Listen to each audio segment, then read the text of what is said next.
Përdorimi i formulave të ndryshme luan një rol shumë të rëndësishëm në punën e përditshme, duke automatizuar këto procese ne kursejmë me të vërtet mjaft kohë, sepse në një moment të dytë mund të na duhet vetëm që të hedhim të dhënat dhe automatikisht nëpërmjet formulave të vendosura ato llogariten në mënyrë automatike dhe kështu na kursejnë me të vërtet kohë. Fillojmë nga formulat më të thjeshta deri te atyre më të ndërlikuara. Formula e parë që mund përdorëm është formula e SUM. Gjithmonë për të vendosur një formulë të re, klikojmë tek qeliza dhe vendosim shenjën e barazimit dhe pastaj shënojmë, në këtë rast SUM.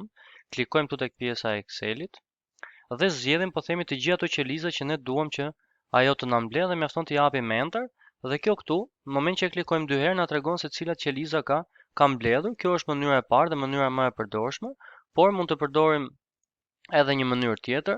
Hapim shenjën e barazimit dhe në mënyrë manuale klikojmë gjithë qelizat që duam që të mblidhen duke vendosur shenjën e plusit me radhë këtë gjitha, por nuk është shumë e rekomanduar sepse në momentin që njëra prej këtyre po themi qelizave mund t'i bëjmë delete, atëherë automatikisht prishet edhe pjesa e formulave, kështu që kjo pjesa e parë me SUM është ajo më e rekomanduara. Pas SUM, pra t'i shënojmë këtu, pas SUM kemi formulën SUMIF. Nga vetë emri kuptojmë që kjo mbledh disa qeliza, por që plotësojnë një kusht të caktuar. Për shembull, unë dua që këtu të mbledh të gjitha ato qeliza, por ku sasia e shitur është më e madhe se sa 40. Hap shenjën e barazimit, bëj SUMIF, klikoj dy herë dhe gjëja e parë është do klikoj, po themi ato qeliza ku unë dua të bëhet mbledhja. Supozojmë këto qelizat këtu. Dhe tani, mbasi kam vendosur, po themi elementet ose qelizat se ku do bëhet mbledhja, unë vendos kushtin, vendos presje, shenjën e thonjzave sipër dhe vendos nëse dua që të jetë më e madhe se sa 60. Shenjën më e madhe dhe 60. Vendosim përsëri thonjzat dhe japim enter.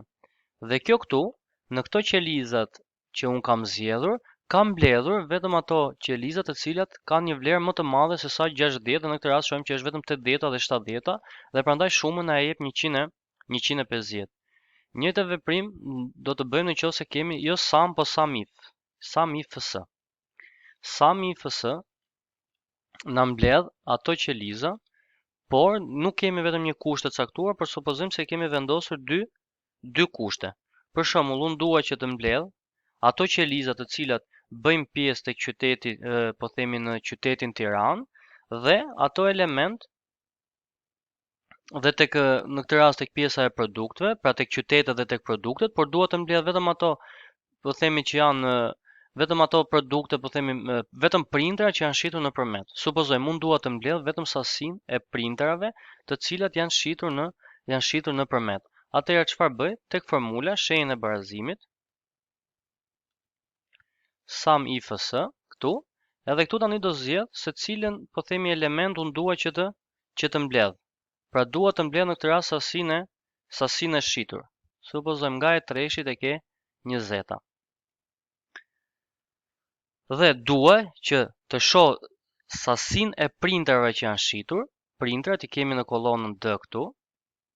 Pra nga D3 tek D20, to duhet të jenë referenca të njëjta, pra nëse këtu kemi E3 20 dhe këtu do të jemi D3 D20.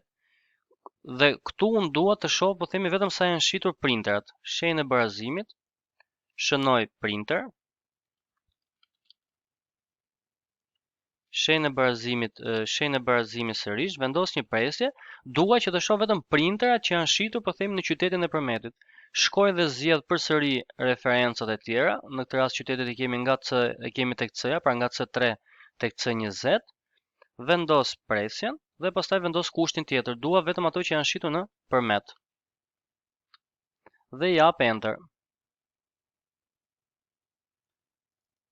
Dhe shoh, po ta shoh dhe me sy të lirë që nëpërmet nuk është shitur asnjë printer.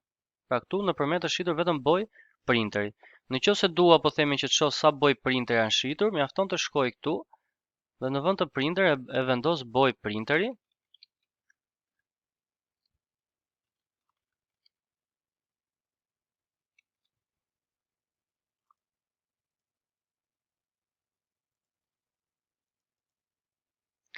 Atëherë në këtë rast shohim që nëpërmet boj printeri këtu na jep përsëri 0 për arsye sepse këtu e kemi shkruar përmet me ë të madhe dhe ajo nuk na e njeh, kështu që do ta shënojmë me e njësoj siç e kemi këtu dhe shohim që e kemi me vlerën 52.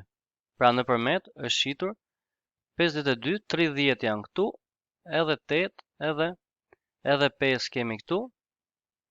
Pra edhe 9. Nëse e ka bërë mbledhjen automatikisht, por ideja është që tek sum ifs vendosim dy kushte. Pra unë dua të shoh sasinë e shitur, pra çfarë dua të shoh, këtë e vendos referencën e parë. Pra dua të kontrolloj këtë kolonën këtu. Dhe supozojmë kam nxjerrur nga e3 tek e20. Dhe vendos kushtin e parë. Kushti i parë është që unë jam interesuar vetëm për shitjet si boj printeri. Dhe kushti i dytë është që dua të shoh sa boj printeri është shitur, por vetëm nëpërmet, mjafton të jap enter dhe automatikisht kjo na jep këtu që kemi të shitur 52 njësi. Pra 52 njësi boj printeri nëpërmet.